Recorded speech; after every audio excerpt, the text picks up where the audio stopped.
सत श्री अकाल दोस्तों, स्वागत है जी एक बार फिर तुहाडे अपने YouTube channel P S start study notes के उपर जी। सो मास्टर कार्ड SST की प्रैपरेशन कर रहे विद्यार्थियों के लिए अज आप हिस्टरी ऑफ इंडिया के टॉपिक अपना लैसन नंबर 1 है जी, सिंधु घाटी की सभ्यता पहला ही टॉपिक है। जिस तरह आप हिस्टरी ऑफ पंजाब की सी जी, एक टॉपिक पर एक वीडियो डिटेल के और MCQs। सो उस तरह हिस्टरी ऑफ इंडिया भी करा, पहला आप डिटेल वीडियो करा और उस तो बाद जो है बिल्कुल सिलेबस के अकॉर्डिंग MCQs करा जी। ਜਿਹੜੇ ਵਿਦਿਆਰਥੀ ਨਵੇਂ ਨੇ ਚੈਨਲ ਨੂੰ ਸਬਸਕ੍ਰਾਈਬ ਕਰਕੇ ਇਸ ਤੋਂ ਪਹਿਲਾਂ ਜਿਹੜੀਆਂ ਅਸੀਂ ਹਿਸਟਰੀ ਆਫ ਪੰਜਾਬ ਦੀਆਂ ਵੀਡੀਓ ਅਪਲੋਡ ਕੀਤੀਆਂ ਨੇ ਜੀ, ਔਰ ਇਸ ਤੋਂ ਇਲਾਵਾ ਸਵਿਕਸ ਜੀਓਗ੍ਰਾਫੀ ਹਿਸਟਰੀ ਦੇ ਪ੍ਰੈਕਟਿਸ ਸੈੱਟ ਜੋ ਆਪਾਂ PSTET ਦੇ ਲਈ ਕੀਤੇ ਸੀ ਜੀ, ਉਹ ਸਾਰਿਆਂ ਦਾ ਲਿੰਕ ਡਿਸਕ੍ਰਿਪਸ਼ਨ ਬਾਕਸ ਦੇ ਵਿੱਚ ਹੈ ਜੀ, ਉਹਨਾਂ ਦਾ ਲਿੰਕ ਤੁਹਾਨੂੰ ਮਿਲ ਜੂਗਾ। ਸਾਰੇ ਦੇ ਸਾਰੇ ਹੈਲਪਫੁਲ ਨੇ ਜੀ ਤੁਹਾਡੀ ਮਾਸਟਰ ਕਾਡਰ ਦੀ ਪ੍ਰੈਪਰੇਸ਼ਨ ਵਾਸਤੇ, ਔਰ ਉਹਨਾਂ ਦੀ ਵੀਡੀਓ ਦਾ ਲਿੰਕ ਜਿਹੜਾ ਡਿਸਕ੍ਰਿਪਸ਼ਨ ਬਾਕਸ ਦੇ ਵਿੱਚ ਵੀ ਹੈ, ਔਰ ਵੀਡੀਓ ਦੇ ਅੰਤ ਦੇ ਵਿੱਚ ਵੀ ਪਲੇਲਿਸਟ ਜਿਹੜੀ ਉਹ ਤੁਹਾਨੂੰ ਸ਼ੋ ਹੋ ਜਾਏਗੀ ਜੀ। और पहली बार जेकर चैनल पर विजिट कर रहे हो तो प्लीज़ चैनल को सबसक्राइब जरूर कर लो, इसके नाल वीडियो में वध शेयर और लाइक भी जरूर कर देना। सो स्टार्ट करते हैं जी अज का फस्ट लैसन फस्ट टॉपिक। सारे टॉपिक इस तरीके आप करांगे जी। सिंधु घाटी की सभ्यता जिसका जोड़ा काल है वो 2350 ईस्वी पूर्व तो 1750 ईसा पूर्व मन्निया जाता। सो अलग अलग जोड़े टाइम पीरियड इसके दसे गए हैं। सो 2500 तो 1700 ईसा पूर्व भी इसका टाइम दसिया गया। पर जेकर आप गल करिए आधुनिक जी रेडियो कार्बन तकनीक है C14, सो उसके अकॉर्डिंग जोड़ा इसका काल है वो 2400 तो 1700 ईसा पूर्व जोड़ा दसिया गया, जो कि सब तो सही जोड़ा वो मन्निया गया जी। सो गल करांगे जी अगे यदी सब तो पहला जी खोज हुई उस 1856 ईस्वी कराची तो लाहौर के विचकार रेलवे लाइन का निर्माण हो रहा सी जी। सो उस दे दौरान हड़प्पा के टिले तो मिट्टी चुकन समय जान बर्टन तो विलियम ब्रटन ने सिंधु घाटी सभ्यता के अवशेषों के बारे जो दसिया सी जी। और उस तो पहला इसका जिक्र किया सी जी 1826 ईस्वी के सब तो पहला हड़प्पा के टिले का वर्णन किया सी जी चार्लस मैसन ने जी। सो एक चीज़ होर याद रखनी जी, सिंधु घाटी सभ्यता के अलग अलग इतने जोड़े नाम भी सुनने आपको मिलणगे, देखने जिवें इसनूं सिंधु घाटी की सभ्यता भी कहा जाता है, और इस तो इलावा जोड़ा इसनूं हड़प्पा सभ्यता भी कहा जाता है, और इसनूं कांस्य युग की सभ्यता भी कहा जाता है। सिंधु सरस्वती सभ्यता भी इसनूं कहा जाता है। गल करांगे जी सिंधु घाटी सभ्यता शब्द या जोड़ा है नां का प्रयोग, शब्द का प्रयोग सब तो पहला जोड़ा किया सी सर जॉन मार्शल ने किया सी जी, सर जॉन मार्शल ने। और हड़प्पा सभ्यता इसनूं तां कहा जाता क्योंकि हड़प्पा केंद्र की खोज जी सब तो पहला की गई सी। सिंधु सरस्वती सभ्यता इसनूं तां कहा जाता क्योंकि यह सिंधु तो लैके सरस्वती तक फैली हुई सी, और सरस्वती जोड़ा है आधुनिक जोड़ा सरस्वती का नाम है वो घग्गर दरिया है जी। सो इस करके अलग अलग जोड़े इसके नाम ने। कांस्य युग की सभ्यता भी इसनूं जोड़ा है कहा जाता है, क्योंकि इस तरह जी कांस्य की वरतों होने लग गई सी जी। सो नैक्सट है जी प्रमुख इसके नगरों की गल करांगे, तो प्रमुख जोड़े नगर से वो सब तो पहला उस जी हड़प्पा। हड़प्पा की जी खोज है 1921 ईस्वी के सर जॉन मार्शल, जो कि उस समय पुरातत्व जोड़ा विभाग से उसके मुखी सन जी। क्वेश्चन आ सकता है कि जिस समय हड़प्पा सभ्यता की खोज हुई उस समय भारत में पुरातत्व विभाग के मुखी कौन सी? जॉन मार्शल जी। सो उन्होंने देख रेख के हुई सी, और हड़प्पा की जी खोज है की सी जी राय बहादुर सानी ने, दयाराम सानी ने। और ये स्थान जोड़ा है रावी नदी के किनारे ते, कई बार क्वेश्चन आ जाता है कि स्थान है किस नदी के किनारे ते, हड़प्पा जोड़ा रावी नदी के किनारे ते है, ਅਤੇ आधुनिक पाकिस्तान के जोड़ा है मिंट गुमरी जिले के स्थित है। सो बहुत सारे क्वेश्चन क्लीयर हो जाएंगे। खोज कदों हुई 1921 के किसने की? राय बहादुर दयाराम सानी ने। किसके देख रेख के खोज हुई? सर जॉन मार्शल दे, जो कि पुरातत्व विभाग के मुखी सी। किस दरिया से स्थित है? हड़प्पा रावी दरिया से स्थित है जी।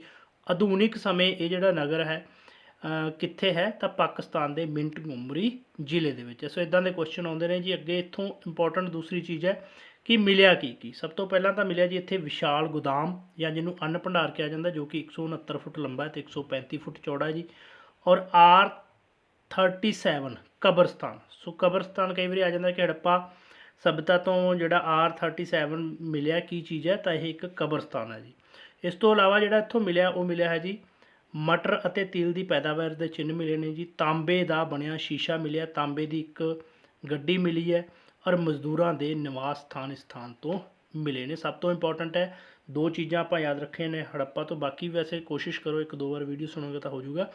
कि सब तो चीज़ इंपोर्टेंट की है विशाल गोदाम या अन्न भंडार कितों मिले? हड़प्पा तो मिले। लंबाई चौड़ाई उसकी की है 169 फुट लंबा 135 चौड़ा, ਔਰ R37 ਕਬਰਸਤਾਨ ਕਿੱਥੋਂ ਮਿਲਿਆ? ਹੜੱਪਾ ਤੋਂ। ਜਾਂ R37 ਕੀ ਹੈ?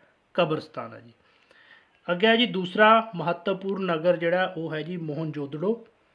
ਇਸ ਦੀ ਜਿਹੜੀ ਖੋਜ ਕੀਤੀ ਸੀ ਜੀ ਰਾਖਲ ਦਾਸ ਬੈਨਰਜੀ ਨੇ ਕੀਤੀ ਸੀ 1922 ਦੇ ਵਿੱਚ। ਕਿਸ ਨਦੀ ਦੇ ਉੱਤੇ ਹੈ ਜੀ? ਸਿੰਧ ਨਦੀ ਦੇ ਉੱਤੇ ਇਹ ਸਥਿਤ ਹੈ ਔਰ ਆਧੁਨਿਕ ਪਾਕਿਸਤਾਨ ਦੇ ਲਰਕਾਣਾ ਦੇ ਵਿੱਚ ਹੈ ਜੀ।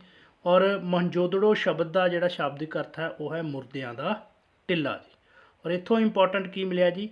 ਇੱਥੋਂ ਇੰਪੋਰਟੈਂਟ ਮਿਲਿਆ ਜੀ ਵਿਸ਼ਾਲ ਇਸ਼ਨਾਨ ਘਰ, ਜਿਸ ਦੀ ਜਿਹੜੀ ਲੰਬਾਈ 180 ਫੁੱਟ ਹੈ ਔਰ ਚੌੜਾਈ 108 ਫੁੱਟ ਹੈ ਜੀ।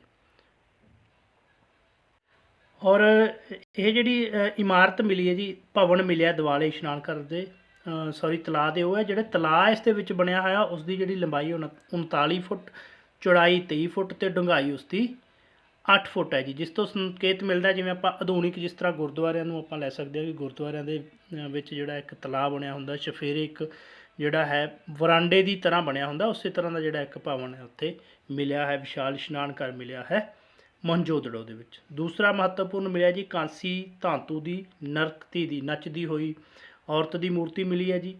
ਕੁੰਭਕਾਰਾਂ ਦੇ ਭੱਠੇ ਮਿਲੇ ਨੇ, ਸੂਤੀ ਕੱਪੜੇ ਦੇ ਅਵਸ਼ੇਸ਼ ਮਿਲੇ ਨੇ ਜੀ। ਸਭਾ ਭਵਨ ਮਿਲਿਆ, ਪੱਕੀਆਂ ਸੜਕਾਂ ਮਿਲੀਆਂ ਨੇ ਉੱਥੇ। ਔਰ ਇੰਪੋਰਟੈਂਟ ਇੱਕ ਚੀਜ਼ ਹੋਰ, 13 ਮ੍ਰਿਤਕ ਮਰੇ ਹੋਏ ਵਿਅਕਤੀਆਂ ਦੇ ਪਿੰਜਰ ਮਿਲੇ ਨੇ ਜੀ। ਸੋ ਮੁਰਦਿਆਂ ਦੇ ਟਿੱਲਿਆਂ ਤੋਂ ਇਸ ਨੂੰ ਆਪਾਂ ਨਾਲ ਕੋਰਿਲੇਟ ਕਰਕੇ ਯਾਦ ਰੱਖ ਸਕਦੇ ਹਾਂ ਕਿ ਕੁਐਸਚਨ ਆ ਸਕਦਾ ਹੈ ਕਿ 13 ਮ੍ਰਿਤਕ ਵਿਅਕਤੀਆਂ ਦੇ ਪਿੰਜਰ ਕਿੱਥੋਂ ਮਿਲੇ ਨੇ? ਮੁਰਦਿਆਂ ਦੇ ਟਿੱਲੇ ਮੋਹਨਜੋਦੜੋ ਤੋਂ। ਔਰ 3 ਮੁਖੀ ਪੁਰਸ਼ ਦਾ ਇੱਕ ਜਿਹੜਾ ਹੈ ਚਿੱਤਰ ਅੰਕਿਤ ਮੁਦਰਾ ਦੇ ਵਿੱਚ ਮਿਲਿਆ ਜੀ। ਔਰ ਬੱਕਰੀ ਦਾ ਖਿਡੌਣਾ ਮਿਲਿਆ ਜੀ। 3 ਮੁਖੀ ਪੁਰਸ਼ ਦਾ ਚਿੱਤਰ ਅੰਕਿਤ ਮੁਦਰਾ ਮਤਲਬ ਮੋਹਰਾ ਮਿਲੀਆਂ ਨੇ ਜਿਸ ਦੇ ਉੱਤੇ ਇੱਕ 3 ਮੁਖੀ ਪੁਰਸ਼ ਦਾ ਚਿੱਤਰ ਅੰਕਿਤ ਹੈ ਜੀ। ਸੋ ਨੈਕਸਟ ਹੈ ਜੀ ਇੰਪੋਰਟੈਂਟ ਨਗਰ ਇੱਕ ਹੋਰ ਮਿਲਿਆ ਜੀ, ਇੰਪੋਰਟੈਂਟ ਨਗਰ ਅਮਰੀ। ਇਹਦੀ ਜਿਹੜੀ ਖੋਜ ਕੀਤੀ ਸੀ 1929 ਦੇ ਵਿੱਚ ਜੀ NG ਮਜਮੂਦਾਰ ਨੇ ਜੀ। ਔਰ ਇਹ ਜਿਹੜਾ ਨਗਰ ਹੈ ਜੀ ਮੋਹਨਜੋਦੜੋ ਤੋਂ 165 ਕਿਲੋਮੀਟਰ ਦੂਰ ਹੈ ਜੀ।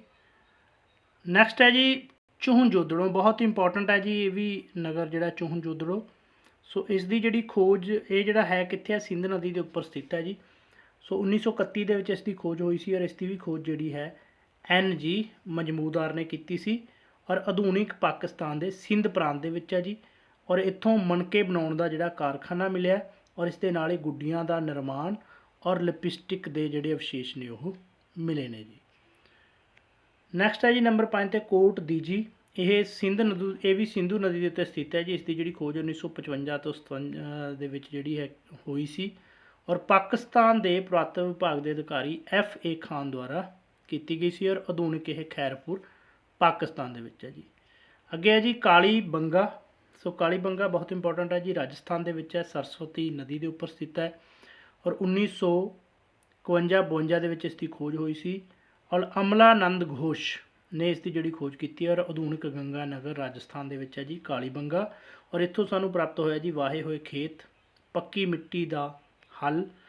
ਸੋ ਜਿਸ ਤੋਂ ਪਤਾ ਲੱਗਦਾ ਕਿ ਹਲਾਂ ਦੇ ਨਾਲ ਉਹ ਖੇਤੀ ਕਰਦੇ ਸੀ, ਪਰ ਕੋਈ ਵੀ ਮਤਲਬ ਹਲ ਨਹੀਂ ਮਿਲਿਆ। ਪੱਕੀ ਮਿੱਟੀ ਦਾ ਖਿਡੌਣਾ ਹਲ ਜਿਹੜਾ ਉਹ ਪ੍ਰਾਪਤ ਹੋਏ ਨੇ ਔਰ ਮੈਸੋਪੋਟਾਮੀਆ ਸਭਿਅਤਾ ਦੀਆਂ ਵੇਲਣਕਾਰ ਮੋਹਰਾਂ ਪ੍ਰਾਪਤ ਹੋਈਆਂ ਨੇ, ਜਿਸ ਤੋਂ ਪਤਾ ਲੱਗਦਾ ਕਿ ਇਹ ਜਿਹੜੇ ਨਗਰ ਜਿਹੜੀ ਸਿੰਧੂ ਘਾਟੀ ਦੇ ਲੋਕ ਸੀ ਉਹ ਮੈਸੋਪੋਟਾਮੀਆ ਦੇ ਨਾਲ ਵਪਾਰਿਕ ਸੰਬੰਧ ਰੱਖਦੇ ਸੀ ਜੀ। ਔਰ ਇਸ ਤੋਂ ਇਲਾਵਾ ਜਿਹੜਾ ਹੈ ਅਗਨੀ ਕੁੰਡ ਇੱਥੋਂ ਪ੍ਰਾਪਤ ਹੋਇਆ ਜੀ। ਸੋ ਇਹਦੇ ਵਿੱਚ ਇੰਪੋਰਟੈਂਟ ਹੈ ਕਿ ਇਹ ਪੁੱਛਿਆ ਜਾ ਸਕਦਾ ਕਿ ਮੈਸੋਪੋਟਾਮੀਆ ਸਭਿਅਤਾ ਦੇ ਵੇਲਣਕਾਰ ਮੋਹਰਾਂ ਕਿੱਥੋਂ ਪ੍ਰਾਪਤ ਹੋਈਆਂ ਨੇ? ਤਾਂ ਇਹ ਪ੍ਰਾਪਤ ਹੋਈਆਂ ਨੇ ਜੀ ਕਾਲੀ ਬੰਗਾ ਤੋਂ। ਨੈਕਸਟ ਹੈ ਜੀ ਆਲਮਗੀਰ, ਉੱਤਰ ਪ੍ਰਦੇਸ਼ ਦੇ ਵਿੱਚ ਹੈ ਜੀ, ਮੇਰਠ ਜ਼ਿਲ੍ਹੇ ਦੇ ਵਿੱਚ। 1958 ਦੇ ਵਿੱਚ ਇਸ ਦੀ ਖੋਜ ਜਿਹੜੀ ਕੀਤੀ ਸੀ ਉਹ YD ਸ਼ਰਮਾ ਨੇ ਕੀਤੀ ਸੀ ਜੀ। ਔਰ ਅੱਗੇ ਹੈ ਜੀ ਬਹੁਤ ਇੰਪੋਰਟੈਂਟ ਲੋਥਲ। ਲੋਥਲ ਜਿਹੜਾ ਹੈ ਭੋਗਵਾ ਨਦੀ 'ਤੇ ਹੈ ਜੀ, ਅਹਿਮਦਾਬਾਦ ਗੁਜਰਾਤ ਦੇ ਵਿੱਚ ਹੈ ਔਰ 1954 ਦੇ ਵਿੱਚ ਔਰ ਉਸ ਤੋਂ ਬਾਅਦ 1962 ਦੇ ਵਿੱਚ ਇਸ ਦੀ ਜਿਹੜੀ ਇੱਥੇ ਖੋਜ ਹੋਈ ਔਰ ਰੰਗਾਨਾਥ ਰਾਵ ਨੇ ਖੋਜ ਜਿਹੜੀ ਕੀਤੀ। ਇੱਥੋਂ ਇੰਪੋਰਟੈਂਟ ਜਿਹੜਾ ਹੈ ਬੰਦਰਗਾਹ ਮਿਲੀ ਹੈ। ਸੋ ਬਹੁਤ ਇੰਪੋਰਟੈਂਟ ਹੈ ਕਿ ਬੰਦਰਗਾਹ ਕਿਸ ਸਥਾਨ ਤੋਂ ਮਿਲੀ ਹੈ? ਤਾਂ ਲੋਥਲ ਤੋਂ ਮਿਲੀ ਹੈ ਜੀ, ਜੋ ਕਿ ਅਹਿਮਦਾਬਾਦ ਗੁਜਰਾਤ ਦੇ ਵਿੱਚ ਹੈ ਜੀ।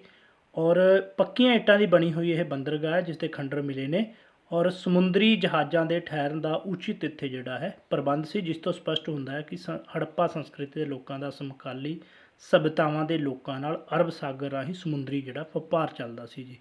ਔਰ ਲੋਥਲ ਵਿੱਚੋਂ ਮਿਲੇ ਖੰਡਰਾਤ ਅਵਸ਼ੇਸ਼ਾਂ ਤੋਂ ਸਿੱਧ ਹੁੰਦਾ ਹੈ ਕਿ ਉੱਥੋਂ ਦੀ ਨਗਰ ਯੋਜਨਾ ਤੇ ਨਾਲੀਆਂ ਦਾ ਪ੍ਰਬੰਧ ਹੜੱਪਾ ਸੰਸਕ੍ਰਿਤੀ ਤੇ ਹੋਰ ਨਗਰਾਂ ਵਾਂਗ ਸੀ ਤੇ ਉੱਥੋਂ ਦੇ ਲੋਕ ਉਸੇ ਤਰ੍ਹਾਂ ਹੀ ਬਰਤਨਾਂ ਔਜ਼ਾਰਾਂ ਮਣਕਿਆਂ ਮੋਹਰਾਂ ਚਿੱਤਰ ਸੰਕੇਤ ਲਿਪੀ ਆਦਿ ਦੀ ਵਰਤੋਂ ਜਿਹੜੀ ਉਹ ਕਰਦੇ ਸੀ ਜੀ। ਅੱਗੇ ਹੈ ਜੀ ਬਨਾਵਲੀ। ਇਹ ਜੀ ਸਰਸਵਤੀ ਨਦੀ ਦੇ ਉੱਪਰ ਜਾਂ ਆਪਾਂ ਕਹਿ ਸਕਦੇ ਕਿ ਆਧੁਨਿਕ ਜਿਹੜੀ ਘੱਗਰ ਨਦੀ ਦੇ ਉੱਤੇ ਸਥਿਤ ਹੈ ਜੀ। ਹਿਸਾਰ ਹਰਿਆਣਾ ਦੇ ਵਿੱਚ ਹੈ ਔਰ ਇਸ ਦੀ ਜਿਹੜੀ ਖੋਜ ਹੈ ਰਵਿੰਦਰ ਸਿੰਘ ਬਿਸਤ ਨੇ 1974 ਦੇ ਵਿੱਚ ਕੀਤੀ ਸੀ। ਇੱਥੋਂ ਜਿਹੜੇ ਜੌਂ ਔਰ ਮਿੱਟੀ ਤੋਂ ਬਣੇ ਖਿਡੌਣੇ ਦੇ ਹੱਲ ਜਿਹੜੇ ਨੇ ਉਹ ਪ੍ਰਾਪਤ ਹੋਏ ਨੇ ਜੀ। ਅੱਗੇ ਹੈ ਜੀ ਸੁਤਕਾਗਨੋਦਰ। ਸੋ ਇਸ ਦੀ ਜਿਹੜੀ ਖੋਜ 1931-32 ਵਿੱਚ ਔਰਨਸਟਾਈਨ ਨੇ ਕੀਤੀ ਸੀ ਔਰ ਇਹ ਬਲੋਚਿਸਤਾਨ ਦੇ ਵਿੱਚ ਹੈ ਔਰ ਅਰਬ ਸਾਗਰ ਦੇ ਤੱਟ 'ਤੇ ਹੈ, ਕੰਢੇ 'ਤੇ ਜੀ। ਸੋ ਅੱਗੇ ਕਿਉਂਕਿ ਆਪਾਂ ਪੰਜਾਬ ਦੇ ਵਿੱਚ ਐਗਜ਼ਾਮ ਦੇਣਾ, ਇਸ ਕਰਕੇ ਪੰਜਾਬ ਦੇ ਵਿੱਚੋਂ ਜਿਹੜੇ ਸਥਾਨ ਮਿਲੇ ਨੇ ਇੰਪੋਰਟੈਂਟ, ਜਿਨ੍ਹਾਂ ਦੇ ਜਿਹੜੇ ਅਵਸ਼ੇਸ਼ ਨੇ, ਜੋ ਮੋਹਰਾਂ ਮਿਲੀਆਂ ਨੇ ਜਾਂ ਕੋਈ ਵੀ ਵਸਤੂਆਂ ਜਿਹੜੀਆਂ ਮਿਲੀਆਂ ਨੇ ਉਹ ਹੜੱਪਾ ਦੀ ਜਿਹੜੀ ਸਭਿਅਤਾ ਉਸ ਦੇ ਨਾਲ ਮੇਲ ਖਾਂਦੇ ਨੇ। ਉਸ ਦੇ ਵਿੱਚ ਜਿਹੜਾ ਹੈ ਸਭ ਤੋਂ ਪਹਿਲਾਂ ਜੀ ਸੰਘੋਲ, ਜਿਸ ਨੂੰ ਉੱਚਾ ਪਿੰਡ ਸੰਘੋਲ ਦੇ ਨਾਂ ਦੇ ਨਾਲ ਵੀ ਜਾਣਿਆ ਜਾਂਦਾ ਜੀ। ਸੋ ਇਹ ਜਿਹੜਾ ਹੈ ਇਸ ਦੀ ਖੋਜ ਹੈ 1968 ਦੇ ਵਿੱਚ MS ਤਲਵਾੜ ਨੇ ਕੀਤੀ ਸੀ ਔਰ ਇਹ ਆਧੁਨਿਕ ਫਤਿਹਗੜ੍ਹ ਜ਼ਿਲ੍ਹੇ ਦੇ ਵਿੱਚ ਹੈ। ਪਹਿਲਾਂ ਜਿਹੜਾ ਇਹ ਲੁਧਿਆਣੇ ਜ਼ਿਲ੍ਹੇ ਦੇ ਵਿੱਚ ਪੈਂਦਾ ਸੀ ਜੀ ਸੰਘੋਲ। ਰੋਹਿੜਾ ਜਿਹੜਾ ਹੈ ਇੱਥੇ ਜਿਹੜਾ ਕੁਐਸਚਨ ਬਣ ਸਕਦਾ, ਪੁੱਛਿਆ ਜਾ ਸਕਦਾ ਕਿ ਉੱਚਾ ਪਿੰਡ ਸੰਘੋਲ ਜਿਸ ਦਾ ਕਿ ਸੰਬੰਧ ਹੜੱਪਾ ਸਭਿਅਤਾ ਦੇ ਨਾਲ ਖੋਜ ਕੇਂਦਰ ਹੈ, ਉਸ ਦਾ ਸੰਬੰਧ ਜਿਹੜਾ ਹੈ ਫਤਿਹਗੜ੍ਹ ਤੋਂ ਪਹਿਲਾਂ ਕਿਸ ਜ਼ਿਲ੍ਹੇ ਦੇ ਨਾਲ ਸੀ? ਤਾਂ ਪਹਿਲਾਂ ਲੁਧਿਆਣੇ ਨਾਲ ਸੀ, ਆਧੁਨਿਕ ਜਿਹੜਾ ਫਤਿਹਗੜ੍ਹ ਦੇ ਨਾਲ। ਸੋ ਇੱਦਾਂ ਦੇ ਕੁਐਸਚਨ ਆ ਸਕਦੇ ਨੇ ਜੀ। ਦੂਸਰਾ ਰੋਹਿੜਾ ਸੰਗਰੂਰ ਡਿਸਟ੍ਰਿਕਟ ਦੇ ਵਿੱਚ ਹੈ ਜੀ। ਇਸ ਦੀ ਖੋਜ 1976-77 ਦੇ ਵਿੱਚ ਹੋਈ ਸੀ। ਔਰ ਉਸ ਤੋਂ ਬਾਅਦ ਹੈ ਜੀ ਕੋਟਲਾ ਨਿਹੰਗ ਖਾਂ, ਰੋਪੜ ਦੇ ਵਿੱਚ ਹੈ ਜੀ ਇਹ, ਔਰ 1953 ਦੇ ਵਿੱਚ YD ਸ਼ਰਮਾ ਨੇ ਇਸ ਦੀ ਖੋਜ ਕੀਤੀ ਸੀ। ਉਸ ਤੋਂ ਬਾਅਦ ਹੈ ਜੀ ਸੁਨੈਤ, ਇਹ ਲੁਧਿਆਣੇ ਜ਼ਿਲ੍ਹੇ ਦੇ ਵਿੱਚ ਹੈ ਔਰ ਇਸ ਦੀ ਖੋਜ ਜਿਹੜੀ 1983-84 ਦੇ ਵਿੱਚ ਹੋਈ ਸੀ ਜੀ। ਸੋ ਇਹ ਸੀ ਜੀ ਇੰਪੋਰਟੈਂਟ ਨਗਰ। ਅੱਗੇ ਗੱਲ ਕਰਾਂਗੇ ਜੀ ਉਸ ਨਗਰ ਯੋਜਨਾ ਦੇ ਵਿੱਚ ਹੈ ਜੀ। ਨਗਰ ਸਭ ਤੋਂ ਪਹਿਲਾਂ ਦੋ ਭਾਗਾਂ ਦੇ ਵਿੱਚ ਯਾਦ ਰੱਖਣਾ ਕਿ ਵੰਡੇ ਹੁੰਦੇ ਸੀ। ਇੱਕ ਭਾਗ ਜਿਹੜਾ ਉੱਚਾ ਹੁੰਦਾ ਸੀ ਔਰ ਇੱਕ ਭਾਗ ਜਿਹੜਾ ਹੈ ਨੀਵਾਂ ਹੁੰਦਾ ਸੀ। ਨੀਵੇਂ ਭਾਗ ਦੇ ਵਿੱਚ ਜਿਹੜੇ ਆਮ ਲੋਕ ਰਹਿੰਦੇ ਸੀ ਔਰ ਉੱਚੇ ਭਾਗ ਦੇ ਵਿੱਚ ਜਿਹੜੇ ਨੇ ਪ੍ਰਸ਼ਾਸਕ ਆਪਾਂ ਕਹਿ ਸਕਦੇ ਹਾਂ ਉਹ ਰਹਿੰਦੇ ਸੀ ਜੀ। ਔਰ ਇੱਕ ਚੀਜ਼ ਹੋਰ ਯਾਦ ਰੱਖਣੀ ਜੋ ਇੰਪੋਰਟੈਂਟ ਹੁੰਦੀ ਹੈ, ਉਹਨਾਂ ਚੀਜ਼ਾਂ ਨੂੰ ਆਪਾਂ ਧਿਆਨ ਨਾਲ ਦੇਖਾਂਗੇ ਕਿ ਧੌਲਾਵੀਰਾ ਨੂੰ ਛੱਡ ਕੇ, ਧੌਲਾਵੀਰਾ 3 ਭਾਗਾਂ ਦੇ ਵਿੱਚ ਵੰਡਿਆ ਹੋਇਆ ਸੀ। ਇਸ ਤੋਂ ਬਿਨਾਂ ਸਾਰੇ ਨਗਰ 2 ਭਾਗਾਂ ਦੇ ਵਿੱਚ ਵੰਡੇ ਹੋਏ ਸੀ। ਸੋ ਜ਼ਿਆਦਾਤਰ ਅਗਲਾ ਜਿਹੜਾ ਕੁਐਸਚਨ ਪਾਊਗਾ ਇਹੀ ਪਾਊਗਾ ਕਿ ਧੌਲਾਵੀਰਾ ਕਿੰਨੇ ਭਾਗਾਂ ਦੇ ਵਿੱਚ ਵੰਡਿਆ ਹੋਇਆ ਸੀ ਜਾਂ ਕਿਹੜਾ ਨਗਰ ਜਿਹੜਾ 3 ਭਾਗਾਂ ਦੇ ਵਿੱਚ ਵੰਡਿਆ ਹੋਇਆ ਸੀ। ਤਾਂ ਯਾਦ ਰੱਖਣਾ ਸਿਰਫ ਧੌਲਾਵੀਰਾ, ਬਾਕੀ ਸਾਰੇ ਨਗਰ ਜਿਹੜੇ ਨੇ ਉਹ 2 ਭਾਗਾਂ ਦੇ ਵਿੱਚ ਵੰਡੇ ਹੋਏ ਸੀ ਜੀ। ਸੜਕਾਂ ਅਤੇ ਗਲੀਆਂ ਜਿਹੜੀਆਂ ਨੇ ਉਹ ਪੱਕੀਆਂ ਸੀ ਜੀ। ਪੂਰਬ ਤੋਂ ਪੱਛਮ ਅਤੇ ਉੱਤਰ ਤੋਂ ਦੱਖਣ ਦੇ ਵੱਲ ਸਿੱਧੀਆਂ ਜਾਂਦੀਆਂ ਸੀ ਔਰ ਇੱਕ ਦੂਜੇ ਨੂੰ ਸਮਕੋਣ 'ਤੇ ਯਾਨੀ ਕਿ 90 ਡਿਗਰੀ ਦੇ ਕੋਣ 'ਤੇ ਉਹ ਕੱਟਦੀਆਂ ਸੀ ਜੀ। ਔਰ ਜੇਕਰ ਆਪਾਂ ਸੜਕਾਂ ਦੀ ਚੌੜਾਈ ਦੀ ਗੱਲ ਕਰੀਏ ਤਾਂ ਆਮ ਤੌਰ 'ਤੇ 13 ਤੋਂ 33 ਫੁੱਟ ਸੀ ਜੀ। ਔਰ ਇੱਕ ਮੋਹਨਜੋਦੜੋ ਤੋਂ ਚੌੜੀ ਸੜਕ ਮਿਲੀ ਹੈ ਜਿਸ ਨੂੰ ਰਾਜਪਥ ਕਿਹਾ ਜਾਂਦਾ, ਉਸ ਦੀ ਚੌੜਾਈ ਜਿਹੜੀ ਹੈ ਉਹ 10 ਮੀਟਰ ਹੈ ਜੀ। ਔਰ ਗਲੀਆਂ ਜਿਹੜੀਆਂ ਨੇ ਉਹ 9 ਫੁੱਟ ਤੋਂ 13 ਫੁੱਟ ਸੀ ਜੀ। ਮਕਾਨ ਜਿਹੜੇ ਨੇ ਉਹ ਪੱਕੀਆਂ ਇੱਟਾਂ ਦੇ ਬਣੇ ਹੋਏ ਸੀ ਜੀ, ਜਿਨ੍ਹਾਂ ਨੂੰ ਟੈਰਾਕੋਟਾ ਕਿਹਾ ਜਾਂਦਾ ਸੀ। ਔਰ ਇਹ ਜਿਹੜੇ ਇੱਟਾਂ ਦਾ ਨਿਰਮਾਣ ਕੀਤਾ ਜਾਂਦਾ ਸੀ ਉਹ ਜਲੌੜ ਮਿੱਟੀ ਦੀ ਵਰਤੋਂ ਕਰਕੇ ਕੀਤਾ ਜਾਂਦਾ ਸੀ ਜੀ। ਇੱਟਾਂ ਵੀ 2 ਤਰ੍ਹਾਂ ਦੀਆਂ ਸੀ ਜੀ। ਇੱਕ ਤਾਂ ਸੀ ਜੀ ਵੱਡੀਆਂ ਇੱਟਾਂ ਜੋ ਕਿ 20/4 ਇੰਚ ਯਾਨੀ ਕਿ 20.25 ਆਪਾਂ ਕਹਿ ਸਕਦੇ ਹਾਂ ਕਿ ਇੰਚ ਲੰਬੀਆਂ, ਔਰ ਉਸ ਤੋਂ ਬਾਅਦ ਹੈ ਕਿ 10.5 ਇੰਚ ਚੌੜੀਆਂ, 10/1/2 ਇੰਚ ਚੌੜੀਆਂ ਔਰ 3.5 ਇੰਚ ਮੋਟੀਆਂ ਹੁੰਦੀਆਂ ਸੀ। ਔਰ ਆਮ ਇੱਟਾਂ ਜਿਹੜੀਆਂ ਹੁੰਦੀਆਂ ਸੀ ਉਹ 11 ਇੰਚ ਲੰਬੀਆਂ, 5.5 ਇੰਚ ਜਿਹੜੀਆਂ ਚੌੜੀਆਂ ਔਰ 2.5 ਇੰਚ ਮੋਟੀਆਂ ਹੁੰਦੀਆਂ ਸੀ। ਅਨੁਪਾਤ ਜਿਹੜਾ ਹੈ ਉਹਨਾਂ ਦੇ ਵਿੱਚ ਜਿਹੜਾ ਹੁੰਦਾ ਸੀ ਇੱਟਾਂ ਦਾ, ਯਾਨੀ ਕਿ ਉਚਾਈ, ਚੌੜਾਈ ਅਤੇ ਲੰਬਾਈ ਦਾ। ਉਚਾਈ ਇੱਧਰ ਨੂੰ ਹੋ ਗਈ ਹੈ ਨਾ ਜੀ, ਅਤੇ ਉਸ ਤੋਂ ਬਾਅਦ ਹੋ ਗਈ ਜੀ ਚੌੜਾਈ ਤੋਂ ਉਚਾਈ ਹੋ ਗਈ, ਉਸ ਤੋਂ ਬਾਅਦ ਚੌੜਾਈ ਹੋ ਗਈ ਕਿ ਚੌੜੀਆਂ ਕਿੰਨੀਆਂ ਸੀ, ਔਰ ਉਸ ਤੋਂ ਬਾਅਦ ਲੰਬਾਈ। ਇਹਨਾਂ ਦਾ ਜਿਹੜਾ ਅਨੁਪਾਤ ਹੁੰਦਾ ਸੀ ਉਹ ਹੁੰਦਾ ਸੀ ਜੀ 1:2:4। ਔਰ ਵਿਸ਼ਾਲ ਇਸ਼ਨਾਨ ਘਰ, ਜਿਸ ਬਾਰੇ ਆਪਾਂ ਡਿਸਕਸ ਕਰ ਚੁੱਕੇ ਹਾਂ ਕਿ ਮੋਹਨਜੋਦੜੋ ਤੋਂ ਮਿਲਿਆ ਜੀ। ਭਵਨ ਜਿਹੜਾ ਮਿਲਿਆ 180 ਫੁੱਟ ਲੰਬਾ ਔਰ 108 ਫੁੱਟ ਚੌੜਾ ਜੀ। ਔਰ ਤਲਾਅ ਜਿਹੜਾ ਉਸ ਦੇ ਵਿੱਚ ਉਹ 39 ਫੁੱਟ ਲੰਬਾ, 23 ਫੁੱਟ ਚੌੜਾ ਅਤੇ 8 ਫੁੱਟ ਡੂੰਘਾ ਹੈ ਜੀ। ਸਰਵਜਨਕ ਭਵਨ ਵੀ ਮਿਲਿਆ ਜੀ ਇੱਕ ਮੋਹਨਜੋਦੜੋ ਤੋਂ, ਜੋ ਕਿ 230 ਫੁੱਟ ਲੰਬਾ ਔਰ 78 ਫੁੱਟ ਚੌੜਾ ਹੈ ਜੀ। ਔਰ ਇੱਕ ਹਾਲ ਮਿਲਿਆ ਜੀ 90 ਦਾ, 90 ਫੁੱਟ ਚੌੜਾ, 90 ਫੁੱਟ ਲੰਬਾ ਜੀ। ਔਰ ਹੜੱਪਾ ਦੇ ਵਿੱਚ ਇੱਕ ਗੋਦਾਮ ਮਿਲਿਆ ਜੀ, ਜਿਹਦਾ ਆਪਾਂ ਪਹਿਲਾਂ ਡਿਸਕਸ ਕਰ ਚੁੱਕੇ ਹਾਂ ਕਿ ਜਿੱਥੇ ਅਨਾਜ ਵਗੈਰਾ ਸਾਂਭ ਕੇ ਰੱਖਿਆ ਜਾਂਦਾ ਸੀ। 169 ਫੁੱਟ ਲੰਬਾ, 135 ਫੁੱਟ ਚੌੜਾ ਜੀ। ਨਾਲੀਆਂ ਦਾ ਪ੍ਰਬੰਧ ਜਿਹੜਾ ਹੈ ਉਹ ਕੀਤਾ ਹੋਇਆ ਸੀ। ਆਪਾਂ ਕਹਿ ਸਕਦੇ ਹਾਂ ਕਿ ਬਿਲਕੁਲ ਜਿਹੜੀ ਆਧੁਨਿਕ ਅਤੇ ਸ਼ਹਿਰੀ ਸੱਭਿਅਤਾ ਸੀ, ਇੱਕ ਅੱਛੇ ਸ਼ਹਿਰ ਦੇ ਵਾਂਗੂ। ਸ਼ਹਿਰੀ ਸੱਭਿਅਤਾ ਕਿਹਾ ਜਾਂਦਾ ਸਿੰਧੂ ਘਾਟੀ ਦੀ ਸੱਭਿਅਤਾ ਨੂੰ। ਅਤੇ ਇਸ ਦੀ ਜਿਹੜੀਆਂ ਨਾਲੀਆਂ ਦਾ ਪ੍ਰਬੰਧ ਸੀ, 1 ਤੋਂ 2 ਫੁੱਟ ਉਹ ਡੂੰਘੀਆਂ ਸੀ ਜੀ, ਔਰ 9 ਇੰਚ ਚੌੜੀਆਂ ਸੀ, ਔਰ ਢੱਕੀਆਂ ਹੁੰਦੀਆਂ ਸੀ ਜੀ ਇੱਟਾਂ ਦੇ ਉੱਤੋਂ, ਬਕਾਇਦਾ ਇੱਟਾਂ ਦੇ ਨਾਲ, ਜਿਨ੍ਹਾਂ ਨੂੰ ਕਿਸੇ ਵੀ ਥੰਮੇ ਇੱਟਾਂ ਨੂੰ ਸਾਈਡ 'ਤੇ ਕਰਕੇ ਜਿਹੜੀ ਉਹਨਾਂ ਦੀ ਸਫਾਈ ਉਹ ਕੀਤੀ ਜਾ ਸਕਦੀ ਸੀ।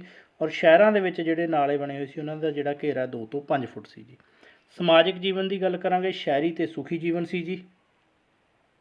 ਸੋ ਸਿੰਧੂ ਘਾਟੀ ਦੀ ਜਿਹੜੀ ਸੱਭਿਅਤਾ ਸੀ ਜੀ, ਉਸਦੇ ਖੰਡਰਾਂ ਦੇ ਵਿੱਚੋਂ ਨਾ ਕੇਵਲ ਵਿਸ਼ਾਲ ਅਤੇ ਸੁੰਦਰ ਸ਼ਹਿਰ ਹੀ ਮਿਲੇ ਨੇ, ਸਗੋਂ ਕਈ ਤਰ੍ਹਾਂ ਦੀਆਂ ਹੋਰ ਵੀ ਵਸਤੂਆਂ ਪ੍ਰਾਪਤ ਹੋਈਆਂ ਨੇ, ਜਿਵੇਂ ਕਿ ਹੜੱਪਾ ਅਤੇ ਮੋਹਨਜੋਦੜੋ ਤੋਂ ਚਾਂਦੀ, ਤਾਂਬੇ, ਕਾਂਸੀ, ਮਿੱਟੀ ਦੇ ਬਰਤਨ। ਔਰ ਮਿੱਟੀ ਦੇ ਬਰਤਨਾਂ ਦੇ ਵਿੱਚੋਂ ਕੁਝ ਇੰਨੇ ਵੀ ਸੁੰਦਰ ਨੇ ਕਿ ਚੀਨੀ ਦੇ ਬਰਤਨਾਂ ਵਰਗੇ ਲੱਗਦੇ ਨੇ ਜੀ। ਘਰਾਂ ਦੇ ਵਿੱਚ ਆਮ ਵਰਤੋਂ ਵਿੱਚ ਆਉਣ ਵਾਲੀਆਂ ਹੋਰ ਬਹੁਤ ਸਾਰੀਆਂ ਵਸਤੂਆਂ, ਜਿਵੇਂ ਪਿਆਲੇ, ਪਲੇਟਾਂ, ਸੂਈਆਂ, ਚਾਕੂ, ਉਸਤਰੇ, ਮੱਛੀਆਂ ਫੜਨ ਵਾਲੇ ਕੰਡੇ, ਕੰਘੀਆਂ, ਕੁਹਾੜੀਆਂ, ਦਾਤਰੀਆਂ, ਕੁਰਸੀਆਂ, ਸੋ ਕਈ ਤਰ੍ਹਾਂ ਦੇ ਜਿਹੜੇ ਪ੍ਰਾਪਤ ਹੋਏ ਨੇ ਜੀ ਇਸ ਤਰ੍ਹਾਂ ਦੇ ਅਵਸ਼ੇਸ਼, ਜਿਨ੍ਹਾਂ ਤੋਂ ਪਤਾ ਲੱਗਦਾ ਕਿ ਸ਼ਹਿਰੀ ਅਤੇ ਸੁਖੀ ਜੀਵਨ ਸੀ ਉਹਨਾਂ ਦਾ। ਭੋਜਨ ਜਿਹੜਾ ਮੁੱਖ ਤੌਰ 'ਤੇ ਕਣਕ, ਜੌਂ, ਚਾਵਲ, ਦਾਲਾਂ, ਖਜੂਰ, ਅਨਾਰ, ਨਿੰਬੂ, ਤਿਲ, ਨਾਰੀਅਲ, ਸਰੋਂ ਆਦਿ ਜਿਹੜਾ ਹੈ ਉਹਨਾਂ ਦੇ ਵਿੱਚ ਸ਼ਾਮਲ ਸੀ ਉਹਨਾਂ ਦੇ ਭੋਜਨ ਦੇ ਵਿੱਚ। ਔਰ ਇਸ ਤੋਂ ਇਲਾਵਾ ਜਿਹੜਾ ਹੈ ਭੇਡ, ਕੁੱਕੜ ਦਾ ਮਾਸ ਅਤੇ ਮੱਛੀਆਂ, ਅੰਡੇ ਵੀ ਖਾਂਦੇ ਸੀ ਜੀ। ਔਰ ਮਟਰ, ਰਾਈ, ਕੇਲਾ, ਨਿੰਮ, ਤਰਬੂਜ, ਤੁਲਸੀ ਦੀ ਖੇਤੀ ਜਿਹੜਾ ਉਹ ਕਰਦੇ ਸੀ ਜੀ। ਔਰ ਪਹਿਰਾਵਾ ਜਿਹੜਾ ਹੈ ਸੂਤੀ ਅਤੇ ਉੱਨੀ ਕੱਪੜਾ ਪਹਿਨਦੇ ਸੀ ਜੀ। ਇਸਤਰੀਆਂ ਲਹਿੰਗਾ ਪਾਉਂਦੀਆਂ ਸੀ ਜੀ, ਔਰ ਪੁਰਸ਼ ਜਿਹੜੇ ਨੇ ਉਹ ਧੋਤੀ ਲਾਉਂਦੇ ਸੀ। ਗਹਿਣਿਆਂ ਦੀ ਗੱਲ ਕਰੀਏ ਤਾਂ ਮਰਦ ਜਿਹੜੇ ਨੇ ਉਹ ਹਾਰ, ਕੰਗਣ, ਮੁੰਦਰੀਆਂ ਪਾਉਂਦੇ ਸੀ, ਔਰ ਇਸਤਰੀਆਂ ਹਾਰ, ਕੰਗਣ, ਮੁੰਦਰੀਆਂ ਤੋਂ ਇਲਾਵਾ ਜਿਹੜੇ ਚੂੜੀਆਂ, ਨੱਥਾਂ, ਸੋਨੇ, ਚਾਂਦੀ, ਤਾਂਬੇ, ਹੱਡੀਆਂ ਆਦਿ ਦੇ ਪੱਥਰਾਂ ਆਦਿ ਜਿਹੜੇ ਬਣੇ ਹੁੰਦੇ ਸੀ ਉਹ ਪਾਉਂਦੀਆਂ ਸੀ ਜੀ। ਔਰ ਇਸਤਰੀਆਂ ਦੀ ਸਥਿਤੀ ਜਿਹੜੀ ਆ ਉਹ ਸਨਮਾਨਯੋਗ ਸੀ। ਸੋ ਇੰਪੋਰਟੈਂਟ ਕੁਐਸਚਨ ਬਣ ਜਾਂਦਾ ਕਿ ਇਸਤਰੀਆਂ ਦੀ ਸਥਿਤੀ ਹੜੱਪਾ ਸਭਿਅਤਾ ਦੇ ਸਮੇਂ ਕਿਹੋ ਜਿਹੀ ਸੀ? ਸਨਮਾਨਯੋਗ ਸੀ ਜੀ। ਸਮਾਜ ਦੀਆਂ ਜਿਹੜੀਆਂ ਪ੍ਰਮੁੱਖ 4 ਸ਼੍ਰੇਣੀਆਂ ਮੰਨੀਆਂ ਜਾਂਦੀਆਂ ਜੀ, ਪ੍ਰਸ਼ਾਸਕ, ਯੋਧਾ, ਵਪਾਰੀ, ਸ਼ਿਲਪਕਾਰ। ਸੋ ਇਹ 4 ਜਿਹੜੀਆਂ ਪ੍ਰਮੁੱਖ ਕੈਟਾਗਰੀਆਂ ਸੀ ਜੀ। ਦਵਾਈਆਂ ਦਾ ਪ੍ਰਯੋਗ ਕਰਦੇ ਸੀ ਜੀ। ਖੁਦਾਈਆਂ ਤੋਂ ਜਿਹੜਾ ਹੈ ਕਾਲੇ ਰੰਗ ਦੇ ਟੁਕੜੇ ਜਿਹੜੇ ਨੇ ਉਹ ਟੁਕੜੇ ਮਿਲੇ ਨੇ, ਉਹਨਾਂ ਤੋਂ ਪਤਾ ਲੱਗਦਾ ਕਿ ਲੋਕ ਸ਼ਿਲਾਜੀਤ ਬਣਾਉਂਦੇ ਸੀ ਅਤੇ ਇਸ ਨੂੰ ਕਈ ਰੋਗਾਂ ਦੇ ਇਲਾਜ ਦੇ ਲਈ ਜਿਹੜਾ ਹੈ ਵਰਤਦੇ ਸੀ। ਔਰ ਇਸ ਤੋਂ ਇਲਾਵਾ ਮੱਛੀ ਦੀਆਂ ਹੱਡੀਆਂ, ਹਿਰਨ ਦੇ ਸਿੰਗਾਂ, ਨਿੰਮ ਦੇ ਪੱਤਿਆਂ ਤੋਂ ਦਵਾਈਆਂ ਬਣਾਉਂਦੇ ਸੀ ਜੀ। ਔਰ ਉਸ ਸਮੇਂ ਤੋਂ ਹੀ ਆਯੁਰਵੈਦਿਕ ਚਿਕਿਤਸਾ ਦੀ ਜਿਹੜੀ ਉਤਪੱਤੀ ਹੈ ਉਹ ਹੋਈ ਮੰਨੀ ਜਾਂਦੀ ਹੈ ਜੀ। ਮ੍ਰਿਤਕ ਦੇ ਸੰਸਕਾਰ ਦੀ ਗੱਲ ਕਰੀਏ ਤਾਂ 3 ਤਰ੍ਹਾਂ ਨਾਲ ਕੀਤਾ ਜਾਂਦਾ ਸੀ। ਮੁਰਦਿਆਂ ਨੂੰ ਦਬਾ ਕੇ ਜੀ, ਸਾੜ ਕੇ, ਜਾਂ ਫਿਰ ਪਸ਼ੂ ਪੰਛੀਆਂ ਦੇ ਅੱਗੇ ਸੁੱਟ ਕੇ ਜੀ। ਆਰਥਿਕ ਜੀਵਨ ਦੀ ਗੱਲ ਕਰਾਂਗੇ, ਖੇਤੀਬਾੜੀ ਆਪਾਂ ਡਿਸਕਸ ਕਰ ਚੁੱਕੇ ਕਿ ਜੌਂ, ਚਾਵਲ, ਕਪਾਹ, ਤਿਲ ਅਤੇ ਸਬਜ਼ੀਆਂ ਦੀ ਖੇਤੀ ਕਰਦੇ ਸੀ ਜੀ। ਔਰ ਕਪਾਹ ਸਭ ਤੋਂ ਪਹਿਲਾਂ ਪੈਦਾ ਕਰਨ ਦਾ ਜਿਹੜਾ ਸਿਹਰਾ ਉਹ ਜਾਂਦਾ 700 ਈਸਾ ਪੂਰਵ ਦੇ ਵਿੱਚ ਲਗਭਗ ਜਿਹੜੀ ਹੈ ਮੇਹਰਗੜ੍ਹ ਤੋਂ ਅਵਸ਼ੇਸ਼ ਪ੍ਰਾਪਤ ਹੋਏ ਨੇ ਜੀ। ਇੰਪੋਰਟੈਂਟ ਕੁਐਸਚਨ ਆ ਜਾਂਦਾ ਕਿ ਕਿਹੜੀ ਫਸਲ ਜਿਹੜੀ ਹੈ ਉਗਾਉਣ ਦਾ ਸ਼੍ਰੇ ਜਾਂ ਸਿਹਰਾ ਜਿਹੜਾ ਹੈ ਉਹ ਸਿੰਧੂ ਵਾਸੀਆਂ ਨੂੰ ਜਾਂਦਾ, ਤਾਂ ਕਪਾਹ ਉਗਾਉਣ ਦਾ ਸ਼੍ਰੇ ਜੀ। ਅੱਗੇ ਹੈ ਜੀ ਪਸ਼ੂ ਪਾਲਣ, ਜਿਸ ਦੇ ਵਿੱਚ ਉਹ ਪ੍ਰਮੁੱਖ ਤੌਰ 'ਤੇ ਬਲਦ, ਭੇਡ, ਬੱਕਰੀ ਅਤੇ ਉਸ ਤੋਂ ਇਲਾਵਾ ਜਿਹੜਾ ਹੈ ਮੱਝ, ਕੁੱਤਾ, ਬਿੱਲੀ, ਊਠ, ਸੂਰ, ਤੋਤਾ, ਮੋਰ ਆਦਿ ਪਾਲਦੇ ਸੀ। ਬਾਂਦਰ, ਰਿੱਛ, ਸਾਂਢ, ਗੈਂਡਾ, ਹਾਥੀ ਆਦਿ ਤੋਂ ਵੀ ਉਹ ਵਾਕਿਫ ਸੀ।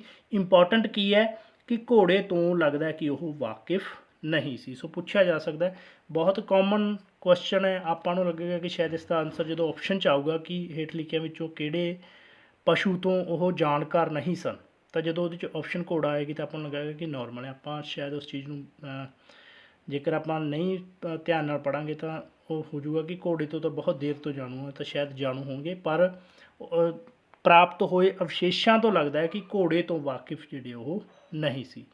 ਸੋ ਵਪਾਰ ਅਤੇ ਵਣਜ ਬਹੁਤ ਇੰਪੋਰਟੈਂਟ ਹੈ ਜੀ। ਸੋਨਾ ਜਿਹੜਾ ਉਹ ਕੋਲਾਰ, ਅਨੰਦਪੁਰ ਜ਼ਿਲ੍ਹੇ ਦੀਆਂ ਖਾਣਾਂ ਤੋਂ ਆਉਂਦਾ ਸੀ। ਸੋ ਇਹ ਚੀਜ਼ਾਂ ਮੰਗਵਾਉਂਦੇ ਸੀ ਜੀ, ਇੰਪੋਰਟ ਕਰਦੇ ਸੀ, ਆਯਾਤ ਕਰਦੇ ਸੀ ਇਹਨਾਂ ਚੀਜ਼ਾਂ ਦਾ। ਸੋਨੇ, ਚਾਂਦੀ ਦਾ, ਤਾਂਬੇ ਦਾ, ਸਿੱਪੀ ਦਾ, ਧਾਤਾਂ, ਕੀਮਤੀ ਪੱਥਰ, ਹੀਰੇ, ਜਵਾਹਰਾਤਾਂ ਦਾ ਕਿੱਥੋਂ ਕਿੱਥੋਂ ਕਰਦੇ ਸੀ, ਇਹ ਜ਼ਰੂਰ ਨੋਟ ਕਰ ਲਓ ਜੀ, ਇਸ 'ਚੋਂ ਕੁਐਸਚਨ ਜ਼ਰੂਰ ਆਉਂਦਾ ਜੀ। ਸੋਨਾ ਜਿਹੜਾ ਹੈ ਮੰਗਵਾਉਂਦੇ ਸੀ ਜੀ ਕੋਲਾਰ ਆਨੰਦਪੁਰ ਜ਼ਿਲ੍ਹੇ ਦੀਆਂ ਖਾਣਾਂ ਤੋਂ ਆਉਂਦਾ ਸੀ, ਔਰ ਚਾਂਦੀ ਜਿਹੜੀ ਹੈ ਅਫਗਾਨਿਸਤਾਨ, ਆਰਮੇਨੀਆ, ਈਰਾਨ ਤੋਂ ਮੰਗਵਾਈ ਜਾਂਦੀ ਸੀ। ਔਰ ਉਸ ਤੋਂ ਬਾਅਦ ਤਾਂਬਾ ਹੈ ਜੀ ਰਾਜਸਥਾਨ, ਬਲੋਚਿਸਤਾਨ ਅਤੇ ਦੱਖਣੀ ਭਾਰਤ ਤੋਂ, ਔਰ ਸਿੱਪੀ ਜਿਹੜੀ ਹੈ ਖਾੜੀ ਈਰਾਨ ਅਤੇ ਤੱਟੀ ਪ੍ਰਦੇਸ਼ ਤੋਂ ਮੰਗਵਾਇਆ ਜਾਂਦਾ ਸੀ ਜੀ। ਉਸ ਤੋਂ ਬਾਅਦ ਧਾਤਾਂ, ਕੀਮਤੀ ਪੱਥਰ, ਹੀਰੇ ਜਵਾਹਰਾਤ, ਕੀਮਤੀ ਪੱਥਰ ਇਹ ਮੰਗਵਾਏ ਜਾਂਦੇ ਸੀ ਜੀ ਪੂਰਬੀ ਭਾਰਤ, ਮੱਧ ਏਸ਼ੀਆ ਅਤੇ ਕਸ਼ਮੀਰ ਤੋਂ। ਸੋ ਇਹ ਚੀਜ਼ਾਂ ਨੇ ਜਿਹੜੀਆਂ ਮੰਗਵਾਈਆਂ ਜਾਂਦੀਆਂ ਸੀ ਜੀ। ਜਿਹੜੀਆਂ ਬਾਹਰ ਭੇਜੀਆਂ ਜਾਂਦੀਆਂ ਸੀ ਉਹਦੇ ਵਿੱਚ ਸੀ ਜੀ ਪ੍ਰਮੁੱਖ ਤੌਰ 'ਤੇ ਕੱਪੜਾ, ਮੋਤੀ, ਹਾਥੀ ਦੰਦ, ਪਸ਼ੂ ਪੰਛੀ ਜੀ। ਔਰ ਪਸ਼ੂ ਪੰਛੀਆਂ ਦੇ ਵਿੱਚ ਜਿਹੜੇ ਭੇਜੇ ਜਾਂਦੇ ਸੀ ਜੀ ਉਹਦੇ ਵਿੱਚ ਸੀਗਾ ਜੀ ਕੁੱਤਾ, ਬਾਂਦਰ, ਬਾਂਦਰ ਕੁੱਤੇ ਨੂੰ ਛੱਡ ਕੇ ਜੀ ਬਾਂਦਰ, ਲੰਗੂਰ ਅਤੇ ਮੋਰ। ਸੋ ਪ੍ਰਮੁੱਖ ਤੌਰ 'ਤੇ ਜਿਹੜੇ ਨੇ ਉਹ ਬਾਹਰ ਭੇਜੇ ਜਾਂਦੇ ਸੀ ਜੀ। ਔਰ ਸੁਮੇਰ, ਮਿਸਤ ਅਤੇ ਕ੍ਰੀਟ ਨਾਲ ਜਿਹੜੇ ਨੇ ਉਹ ਗੂੜੇ ਵਪਾਰਕ ਸੰਬੰਧ ਸੀ ਜੀ। ਸੋ ਅੱਗੇ ਤੋਲ ਮਾਪ ਦੇ ਸਾਧਨਾਂ ਤੋਂ ਜਾਣੂ ਸੀ ਜੀ। ਔਰ ਇਸ ਦੇ ਲਈ ਉਹ ਜਿਹੜਾ ਹੈ ਪੱਥਰਾਂ, ਹੱਡੀਆਂ, ਲੱਕੜੀ ਦੇ ਟੁਕੜਿਆਂ ਦੇ ਵੱਟਿਆਂ ਦਾ ਜਿਹੜਾ ਪ੍ਰਯੋਗ ਹੈ ਉਹ ਕਰਦੇ ਸੀ ਜੀ। ਔਰ ਇੱਕ ਜਿਹੜਾ ਹੈ ਤੱਕੜੀਆਂ ਦੇ ਅਨੇਕ ਜਿਹੜੇ ਛਾਬੇ ਨੇ ਉਹ ਇਹਨਾਂ ਕਾਲਖੰਡਰਾਂ ਤੋਂ ਪ੍ਰਾਪਤ ਹੋਏ ਨੇ। ਔਰ ਹਰੱਪਾ ਦੇ ਵਿੱਚ ਇੱਕ ਕਾਂਸੀ ਦੀ ਸੋਟੀ ਵੀ ਮਿਲੀ ਹੈ ਜਿਸ ਉੱਤੇ ਨਿਸ਼ਚਿਤ ਨੇਮ ਅਨੁਸਾਰ ਨਿਸ਼ਾਨ ਜਿਹੜੇ ਲੱਗੇ ਹੋਏ ਨੇ। ਔਰ ਅਨੁਮਾਨ ਲਗਾਇਆ ਜਾਂਦਾ ਕਿ ਅੱਜ ਕੱਲ੍ਹ ਦੇ ਫੁੱਟ ਵਾਂਗ, ਜਿਸ ਤਰ੍ਹਾਂ ਆਪਣੇ ਕੋਲ ਸਕੇਲ ਹੁੰਦਾ, ਫੁੱਟਾ ਹੁੰਦਾ, ਉਹਨਾਂ ਲੋਕਾਂ ਦਾ ਮਾਪ ਦਾ ਪੈਮਾਨਾ ਹੋਵੇਗਾ। ਔਰ ਇੱਕ ਖਾਸ ਤੌਰ 'ਤੇ ਵਰਣਨਯੋਗ ਇਹ ਵੀ ਚੀਜ਼ ਹੈਗੀ ਹੈ ਕਿ ਉਸ ਸਮੇਂ ਦੇ ਜਿਹੜੇ ਸਮਕਾਲੀ ਸੁਮੇਰ ਅਤੇ ਮਿਸਰ ਦੀਆਂ ਸਭਿਅਤਾਵਾਂ ਦੇ ਲੋਕਾਂ ਦੀ ਤਰ੍ਹਾਂ ਸਿੰਧੂ ਘਾਟੀ ਦੇ ਲੋਕ ਵੀ ਇਸ਼ਾਰੀਆ ਪ੍ਰਣਾਲੀ, ਜਿਹਨੂੰ ਆਪਾਂ ਡੈਸੀਮਲ ਸਿਸਟਮ ਕਹਿੰਦੇ ਹਾਂ, ਉਸ ਤੋਂ ਜਾਣੂ ਸੀ ਜੀ। ਸੋ ਅੱਗੇ ਗੱਲ ਕਰਾਂਗੇ ਜੀ ਕਲਾ, ਹੁਨਰ ਅਤੇ ਉਦਯੋਗ ਦੀਆਂ। ਤਾਂ ਉਸ ਦੇ ਵਿੱਚ ਜਿਹੜਾ ਹੈ ਪੱਥਰ ਦੀਆਂ ਮੂਰਤੀਆਂ ਮਿਲੀਆਂ ਨੇ ਜੀ ਬਹੁਤ ਸਾਰੀਆਂ। ਔਰ ਮਹਿੰਜੋਦੜੋ ਤੋਂ ਖਾਸ ਤੌਰ 'ਤੇ ਇੱਕ ਲਾਲ ਪੱਥਰ ਦਾ ਧੜ ਮਿਲਿਆ ਜੀ। ਪਕਾਈ ਮਿੱਟੀ ਦੀਆਂ ਮੂਰਤਾਂ ਮਿਲੀਆਂ ਨੇ ਜੀ, ਧਾਤ ਦੀਆਂ ਮੂਰਤੀਆਂ, ਮਿੱਟੀ ਦੇ ਭਾਂਡੇ ਦੇ ਉਦਯੋਗ। ਔਰ ਉਸ ਦੇ ਵਿੱਚ ਕੀ ਸੀ ਕਿ ਲਾਲ ਬਰਤਨ ਹੁੰਦੇ ਸੀ ਔਰ ਕਾਲੀ ਉਹਨਾਂ ਦੇ ਉੱਤੇ ਜਿਹੜੀ ਚਿੱਤਰਕਾਰੀ ਕੀਤੀ ਹੁੰਦੀ ਸੀ। ਔਰ ਕੱਪੜਾ ਉਦਯੋਗ ਦੇ ਜਿਹੜੇ ਨੇ ਅਵਸ਼ੇਸ਼ ਮਿਲੇ ਨੇ ਜੀ। ਧਾਤ ਉਦਯੋਗ, ਤਾਂਬੇ ਵਿੱਚ ਟਿਨ ਮਿਲਾ ਕੇ ਜਿਹੜਾ ਹੈ ਕਾਂਸਾ ਪ੍ਰਾਪਤ ਕਰਦੇ ਸੀ। ਪਰ ਇੱਕ ਇੰਪੋਰਟੈਂਟ ਚੀਜ਼ ਹੈ ਕਿ ਲੋਹੇ ਦਾ ਗਿਆਨ ਜਿਹੜਾ ਸਿੰਧੂ ਘਾਟੀ ਦੇ ਸਭਿਅਤਾ ਦੇ ਲੋਕਾਂ ਨੂੰ ਨਹੀਂ ਸੀ ਜੀ। ਜਿਸ ਤਰ੍ਹਾਂ ਘੋੜੇ ਬਾਰੇ ਜਾਣਕਾਰੀ ਲੱਗਦਾ ਕਿ ਉਹਨਾਂ ਨੂੰ ਨਹੀਂ ਸੀ, ਉਸੇ ਤਰ੍ਹਾਂ ਲੋਹੇ ਦਾ ਗਿਆਨ ਜਿਹੜਾ ਉਹਨਾਂ ਨੂੰ ਨਹੀਂ ਸੀ ਜੀ। ਬਹੁਤ ਇੰਪੋਰਟੈਂਟ ਹੈ ਵੀ ਤਰਖਾਣ ਦੇ ਕੰਮ ਦਾ ਉਦਯੋਗ। ਔਰ ਇਸ ਤੋਂ ਇਲਾਵਾ ਜਿਹੜਾ ਹੈ ਮੋਹਰਾਂ ਪ੍ਰਾਪਤ ਹੋਈਆਂ ਨੇ ਜੀ। ਸਭ ਤੋਂ ਵੱਧ ਬਲਦ ਦੀ ਆਕ੍ਰਿਤੀ ਦੀਆਂ, ਜੋ ਕਿ ਇੱਕ ਸਿੰਗ ਵਾਲਾ ਹੈ, 2000 ਮੋਹਰਾਂ ਪ੍ਰਾਪਤ ਹੋਈਆਂ ਨੇ, ਜਿਸ ਦੇ ਵਿੱਚ ਸਭ ਤੋਂ ਜ਼ਿਆਦਾ ਜਿਹੜੀਆਂ ਨੇ ਇੱਕ ਸਿੰਗੀ ਆਕ੍ਰਿਤੀ ਵਾਲੇ ਬਲਦ ਦੇ ਚਿੱਤਰ ਵਾਲੀਆਂ ਨੇ। ਔਰ ਮੋਹਰਾਂ ਜਿਹੜੀਆਂ ਪ੍ਰਾਪਤ ਹੋਈਆਂ ਨੇ ਸੇਲ ਖਿੜੀ ਤੋਂ ਬਣੀਆਂ ਹੋਈਆਂ ਪ੍ਰਾਪਤ ਹੋਈਆਂ ਨੇ ਜੀ। ਸੋ ਧਾਰਮਿਕ ਜੀਵਨ ਦੀ ਗੱਲ ਕਰਾਂਗੇ ਜੀ। ਮਾਤ ਦੇਵੀ ਦੀ ਪੂਜਾ ਜਿਹੜੀ ਨੇ ਉਹ ਕਰਦੇ ਸੀ ਜੀ। ਸੋ ਮੋਹਨਜੋਦੜੋ ਅਤੇ ਹੜੱਪਾ ਵਿੱਚ ਮਾਤ ਦੇਵੀ ਜਾਂ ਸ਼ਕਤੀ ਦੀਆਂ ਅਨੇਕ ਪਕਾਈ ਮਿੱਟੀ ਦੀਆਂ ਮੂਰਤੀਆਂ ਮਿਲੀਆਂ ਨੇ ਜੀ। ਇਹਨਾਂ ਮੂਰਤੀਆਂ ਵਿੱਚ ਦੇਵੀ ਨੂੰ ਵਿਸ਼ੇਸ਼ ਕਿਸਮ ਦੇ ਵਸਤਰਾਂ ਅਤੇ ਗਹਿਣਿਆਂ ਨਾਲ ਸੱਜੀ ਹੋਈ ਖਲੋਤੀ ਦਿਖਾਇਆ ਗਿਆ ਜੀ। ਇੱਕ ਚੀਜ਼ ਯਾਦ ਰੱਖਣੀ ਹੈ ਕਿ ਭੂਮੀ ਪੂਜਾ ਨਹੀਂ ਸੀ ਕਰਦੇ ਜੀ। ਸਿੰਧੂ ਘਾਟੀ ਦੇ ਲੋਕ ਜਿਹੜੇ ਨੇ ਭੂਮੀ ਪੂਜਾ ਨਹੀਂ ਸੀ ਕਰਦੇ। ਔਰ ਉਸ ਤੋਂ ਬਾਅਦ ਜਿਹੜਾ ਹੈ ਸ਼ਿਵਲਿੰਗ ਦੀ ਜਿਹੜੀ ਪੂਜਾ ਉਹ ਕੀਤੀ ਜਾਂਦੀ ਸੀ। ਸਿੰਧੂ ਘਾਟੀ ਦੇ ਜਿਹੜੇ ਲੋਕ ਸੀ ਜੀ, ਸਿੰਧੂ ਸਭਿਅਤਾ ਦੇ ਲੋਕ, ਉਹਨਾਂ ਦੇ ਵਿੱਚ ਜਿਹੜਾ ਹੈ ਕਈ ਮੂੰਹਾਂ ਵਾਲੇ ਦੇਵਤੇ ਦੀ ਪੂਜਾ ਵੀ ਹਰਮਨ ਪਿਆਰੀ ਸੀ। ਔਰ ਸ਼ਾਇਦ ਮਾਤ ਦੇਵੀ ਤੋਂ ਬਾਅਦ ਇਸ ਦੇਵਤੇ ਦਾ ਸਭ ਤੋਂ ਉੱਚਾ ਦਰਜਾ ਸੀ ਜੀ। ਔਰ ਇਸ ਦੀਆਂ ਕਈ ਮੋਹਰਾਂ ਪ੍ਰਾਪਤ ਹੋਈਆਂ ਨੇ ਜੀ। ਇਹਨਾਂ ਉੱਤੇ ਉਹ ਆਸਣ ਲਗਾ ਕੇ ਬੈਠਾ ਹੋਇਆ ਇੱਕ ਦੇਵਤਾ ਹੈ। ਔਰ ਉਸ ਦੇ 3 ਮੂੰਹ ਹਨ ਅਤੇ ਸਿਰ ਉੱਤੇ ਤਰਸ਼ੂਲ ਵਾਂਗ 3 ਸਿੰਗ ਹਨ। ਸੋ ਉਸ ਦੇ ਚਾਰੇ ਪਾਸੇ ਜਿਹੜੇ ਨੇ ਹਾਥੀ, ਚੀਤੇ, ਪੈਂਸੇ, ਗੈਂਡੇ ਆਦਿ ਦੇ ਚਿੱਤਰ ਨੇ। ਔਰ ਆਸਣ ਦੇ ਥੱਲੇ ਜੇਕਰ ਦੇਖੀਏ ਤਾਂ ਜਿਹੜਾ ਹਿਰਨ ਦਾ ਚਿੱਤਰ ਹੈ ਉਹ ਨਜ਼ਰ ਆਉਂਦਾ ਹੈ ਜੀ। ਔਰ ਬਹੁਤ ਸਾਰੇ ਜਿਹੜੇ ਆਧੁਨਿਕ ਵਿਦਵਾਨ ਨੇ ਉਹ ਮੰਨਦੇ ਨੇ ਕਿ ਇਹ ਦੇਵਤਾ ਸ਼ਿਵ ਤੋਂ ਬਿਨਾਂ ਹੋਰ ਕੋਈ ਨਹੀਂ, ਕਿਉਂਕਿ ਸ਼ਿਵ ਵਾਂਗ ਹੀ ਇਹ ਤ੍ਰਿਮੁਖ, ਪਸ਼ੂਪਤੀ ਅਤੇ ਮਹਾਯੋਗੀ ਜਿਹੜਾ ਨਜ਼ਰ ਆ ਉਹ ਆਉਂਦਾ ਜੀ। ਔਰ ਇਸ ਤੋਂ ਇਲਾਵਾ ਜਿਹੜਾ ਹੈ ਪਸ਼ੂ ਪੰਛੀਆਂ ਔਰ ਦਰਖਤਾਂ ਦੀ ਉਪਾਸਨਾ ਜਿਹੜਾ ਕਰਦੇ ਸੀ। ਹਾਥੀ, ਬੈਲ, ਗੈਂਡੇ ਦੀ ਪੂਜਾ ਕੀਤੀ ਜਾਂਦੀ ਸੀ। ਕਬੂਤਰ ਨੂੰ ਪਵਿੱਤਰ ਮੰਨਦੇ ਸੀ। ਔਰ ਦਰਖਤਾਂ ਦੇ ਵਿੱਚ ਜਿਹੜਾ ਪਿੱਪਲ ਦੀ ਪੂਜਾ ਉਹ ਕੀਤੀ ਜਾਂਦੀ ਸੀ। ਔਰ ਇਸ਼ਨਾਨ ਦਾ ਧਾਰਮਿਕ ਮਹੱਤਵ ਸੀ, ਜਿਵੇਂ ਆਪਾਂ ਡਿਸਕਸ ਕਰ ਚੁੱਕੇ ਹਾਂ ਕਿ ਵਿਸ਼ਾਲ ਇਸ਼ਨਾਨ ਘਰ ਜਿਹੜਾ ਉਹ ਮਿਲਿਆ ਜੀ। ਔਰ ਰਾਜਨੀਤਿਕ ਅਵਸਥਾ ਦੀ ਗੱਲ ਕਰੀਏ ਤਾਂ ਰਾਜਨੀਤਿਕ ਏਕਤਾ ਸੀ, ਕੁਸ਼ਲ ਸ਼ਾਸਨ ਪ੍ਰਬੰਧ ਸੀ ਜੀ। ਔਰ ਭੂਮੀ ਘਰ ਜਿਹੜਾ ਉਹ ਵਸੂਲ ਕੀਤਾ ਜਾਂਦਾ ਸੀ। ਹਥਿਆਰਾਂ ਦੀ ਗੱਲ ਕਰੀਏ ਤਾਂ ਉਹ ਕੁਹਾੜੀਆਂ, ਭਾਲੇ, ਤੀਰ ਕਮਾਨ, ਛੁਰੇ, ਉਸਤਰੇ, ਦਾਤਰੀਆਂ ਆਦਿ ਤੋਂ ਜਾਣੂ ਸੀ। ਪਰ ਚੀਜ਼ ਨੋਟ ਕਰਨ ਵਾਲੀ ਹੈ ਕਿ ਤਲਵਾਰਾਂ, ਢਾਲਾਂ, ਕਵਚਾਂ ਦੀ ਵਰਤੋਂ ਜਿਹੜਾ ਉਹ ਨਹੀਂ ਸੀ ਕੀਤੀ ਜਾਂਦੀ। ਸੋ ਅੱਗੇ ਪ੍ਰਮੁੱਖ ਹੈ ਜੀ ਬਹੁਤ ਇੰਪੋਰਟੈਂਟ ਪਤਨ ਦੇ ਕਾਰਨ, ਜਿਸ ਦੇ ਵਿੱਚ ਅਲੱਗ-ਅਲੱਗ ਵਿਦਵਾਨਾਂ ਨੇ, ਅਲੱਗ-ਅਲੱਗ ਇਤਿਹਾਸਕਾਰਾਂ ਨੇ ਅਲੱਗ-ਅਲੱਗ ਕਾਰਨ ਦੱਸੇ ਨੇ। ਸਭ ਤੋਂ ਪਹਿਲਾਂ ਸਿੰਧੂ ਨਦੀ ਦੇ ਕਾਰਨ, ਜਿਹੜਾ ਹੜ੍ਹਾਂ ਦੇ ਕਾਰਨ ਇਸ ਦਾ ਅੰਤ ਜਾਂ ਸੋਕੇ ਦੇ ਕਾਰਨ ਦੱਸਿਆ ਜੀ ਮਾਰਸ਼ਲ ਨੇ। ਵਿਦੇਸ਼ੀ ਹਮਲੇ ਯਾਨੀ ਕਿ ਆਰੀਆ ਦੇ ਹਮਲੇ, ਕਿਹਾ ਜਾਂਦਾ ਕਿ ਆਰੀਆ ਲੋਕਾਂ ਦੇ, ਆਰੀਆ ਜਾਤੀ ਦੇ ਹਮਲੇ ਦੇ ਕਾਰਨ ਜਿਹੜਾ ਇਸ ਦਾ ਨਾਸ਼ ਹੋਇਆ ਜਾਂ ਸਿੰਧੂ ਘਾਟੀ ਸਭਿਅਤਾ ਦਾ ਅੰਤ ਹੋਇਆ ਵੀਲਰ ਤੇ ਗਾਰਡਨ ਦੇ ਅਨੁਸਾਰ। ਸੋ ਪੁੱਛਿਆ ਜਾਂਦਾ ਕੁਐਸਚਨ ਕਿ ਇਸ ਤਰ੍ਹਾਂ ਪੁੱਛਿਆ ਜਾ ਸਕਦਾ ਕਿ ਕਿਸ ਦੇ ਅਨੁਸਾਰ ਜਿਹੜਾ ਹੈ ਸਿੰਧੂ ਘਾਟੀ ਦੇ ਜਿਹੜਾ ਲੋਕਾਂ ਦਾ ਅੰਤ ਹੈ ਵਿਦੇਸ਼ੀ ਹਮਲੇ ਦੇ ਕਾਰਨ ਹੋਇਆ, ਆਰੀਆ ਹਮਲੇ ਦੇ ਕਾਰਨ ਹੋਇਆ, ਤਾਂ ਉਹ ਹੈ ਵੀਲਰ ਤੇ ਗਾਰਡਨ ਦੇ ਕਾਰਨ। ਸੋ ਇੱਦਾਂ ਦੇ ਕੁਐਸਚਨ ਆਉਣਗੇ, ਜਿਸ ਦੇ ਵਿੱਚੋਂ ਜਲਵਾਯੂ ਪਰਿਵਰਤਨ ਦੇ ਕਾਰਨ ਇਹ ਹੈ ਜੀ ਅਰੇਲ ਸਟਾਈਨ ਦੇ ਅਨੁਸਾਰ, ਔਰ ਜਨਸੰਖਿਆ ਵਾਧੇ ਦੇ ਕਾਰਨ ਲੈਨਬ੍ਰਿਕ ਦੇ ਅਨੁਸਾਰ, ਵਾਤਾਵਰਨ ਸੰਕਟ ਦੇ ਕਾਰਨ ਫੇਅਰ ਸਰਵਿਸ ਦੇ ਅਨੁਸਾਰ, ਵਾਤਾਵਰਨ ਸਿਧਾਂਤ ਕਾਰਨ BK ਥਾਪਰ ਦੇ ਅਨੁਸਾਰ, ਔਰ ਭੂਮੀ ਉਪਜਾਊ ਘੱਟ ਹੋਣ ਦੇ ਕਾਰਨ A ਘੋਸ਼ ਦੇ ਅਨੁਸਾਰ, ਔਰ ਹੜ੍ਹਾਂ ਕਾਰਨ ਜਿਹੜਾ ਹੈ ਰੰਗਾਨਾਥ ਰਾਵ ਦੇ ਅਨੁਸਾਰ। ਸੋ ਇਹ ਇਸ ਦੇ ਪਤਨ ਦੇ ਕਾਰਨ ਸੀ। ਔਰ ਅੱਗੇ ਇੰਪੋਰਟੈਂਟ ਹੈ ਜੀ ਲਿਪੀ ਕਿਹੜੀ ਵਰਤਦੇ ਸੀ, ਜਾਂ ਚਿੱਤਰ ਲਿਪੀ ਸੀ ਜੀ, ਜਿਸ ਦੇ ਲਗਭਗ 400 ਚਿੰਨ੍ਹ ਪ੍ਰਾਪਤ ਹੋਏ ਨੇ, ਬਟ ਅਜੇ ਤੱਕ ਜਿਹੜੀ ਹੈ ਉਹ ਲਿਪੀ ਪੜ੍ਹੀ ਨਹੀਂ ਗਈ। ਸੋ ਅਲੱਗ-ਅਲੱਗ ਇਤਿਹਾਸਕਾਰਾਂ ਦਾ ਇਸ ਦੇ ਪ੍ਰਤੀ ਵੀ ਜਿਹੜਾ ਅਲੱਗ-ਅਲੱਗ ਪ੍ਰਤੀਕਰਮ ਹੈ ਜੀ। ਕੋਈ ਇਸ ਨੂੰ ਸੁਮੇਰੀਅਨ ਭਾਸ਼ਾ ਦੇ ਨਾਲ ਮਿਲਦੀ ਜੁਲਦੀ ਕਹਿੰਦੇ ਨੇ ਇਹਨਾਂ ਲਿਪੀ ਨੂੰ, ਔਰ ਕੁਛ ਵਿਦਵਾਨ ਦਰਾਵੜ ਭਾਸ਼ਾ ਦੇ ਨਾਲ, ਔਰ ਕੁਛ ਜਿਹੜੇ ਪ੍ਰਾਚੀਨਤਮ ਸੰਸਕ੍ਰਿਤ ਦੇ ਨਾਲ, ਪਰ ਸਭ ਤੋਂ ਵੱਧ ਜਿਹੜਾ ਮੇਲ ਖਾਂਦੀ ਮੰਨੀ ਜਾਂਦੀ ਉਹ ਦਰਾਵੜ ਭਾਸ਼ਾ ਦੇ ਨਾਲ ਇਹਨਾਂ ਦੀ ਲਿਪੀ, ਜਿਹੜੀ ਚਿੱਤਰ ਲਿਪੀ ਹੈ, ਉਹ ਮੰਨੀ ਜਾਂਦੀ। ਸੋ ਇਹ ਸੀ ਜੀ ਅੱਜ ਦਾ ਆਪਣਾ ਸਿੰਧੂ ਘਾਟੀ ਦਾ ਟੌਪਿਕ। ਔਰ ਨੈਕਸਟ ਜਿਹੜੀ ਹੈ ਸਾਰੇ ਟੌਪਿਕ ਕਰਨ ਤੋਂ ਬਾਅਦ ਆਪਾਂ ਇਹਦੇ ਇਸ 'ਤੇ MCQs ਵੀ ਬਣਾਵਾਂਗੇ, ਜਿਹੜਾ ਕੋਈ ਕੁਐਸਚਨ ਰਹਿ ਗਿਆ ਆਪਾਂ ਉਸ ਦੇ ਵਿੱਚ ਡਿਸਕਸ ਕਰਾਂਗੇ ਜੀ। ਸੋ ਪਲੀਜ਼ ਇਸ 'ਤੇ ਜਿਹੜੇ ਇੰਪੋਰਟੈਂਟ ਪੁਆਇੰਟ ਨੇ ਉਸ ਦੇ ਵਿੱਚ ਹੈ ਕਿ ਇਸ ਦੇ ਪਤਨ ਦੇ ਕਾਰਨ ਕਿਸ ਵਿਦਵਾਨ ਨੇ ਜਾਂ ਕਿਸ ਇਤਿਹਾਸਕਾਰ ਨੇ ਸਿੰਧੂ ਘਾਟੀ ਸਭਿਅਤਾ ਦੇ ਪਤਨ ਦੇ ਕਿਹੜੇ ਕਾਰਨ ਦੱਸੇ ਨੇ। ਸੋ ਪਤਾ ਹੋਣਾ ਚਾਹੀਦਾ ਜੀ, ਬਹੁਤ ਇੰਪੋਰਟੈਂਟ ਹੈ। ਔਰ ਉਸ ਤੋਂ ਬਾਅਦ ਜਿਹੜੇ ਇੰਪੋਰਟੈਂਟ ਨਗਰ ਨੇ, ਔਰ ਕਿੱਥੋਂ ਕੀ ਮਿਲਿਆ, ਕਦੋਂ ਉਹਨਾਂ ਦੀ ਖੋਜ ਹੋਈ, ਜਿਸ ਦੇ ਵਿੱਚ ਹੜੱਪਾ, ਮੋਹਨਜੋਦੜੋ, ਚੂਹਨਜੋਦੜੋ ਇੰਪੋਰਟੈਂਟ ਜਿਹੜੇ ਨੇ ਉਹ ਜ਼ਰੂਰ ਜਿਹੜਾ ਹੈ ਅੱਛੇ ਤਰੀਕੇ ਨਾਲ ਉਹਨਾਂ ਨੂੰ ਕਰ ਲਵੋ ਜੀ। ਔਰ 2-3 ਚੀਜ਼ਾਂ ਹੋਰ ਨੇ ਜਿਹੜੀਆਂ ਚੀਜ਼ਾਂ ਤੋਂ ਜਾਣੂ ਨਹੀਂ ਸੀ, ਜਿਵੇਂ ਕਿ ਲੋਹੇ ਤੋਂ ਜਾਣੂ ਨਹੀਂ ਸੀ, ਬਹੁਤ ਇੰਪੋਰਟੈਂਟ ਕੁਐਸਚਨ ਬਣ ਜਾਂਦਾ।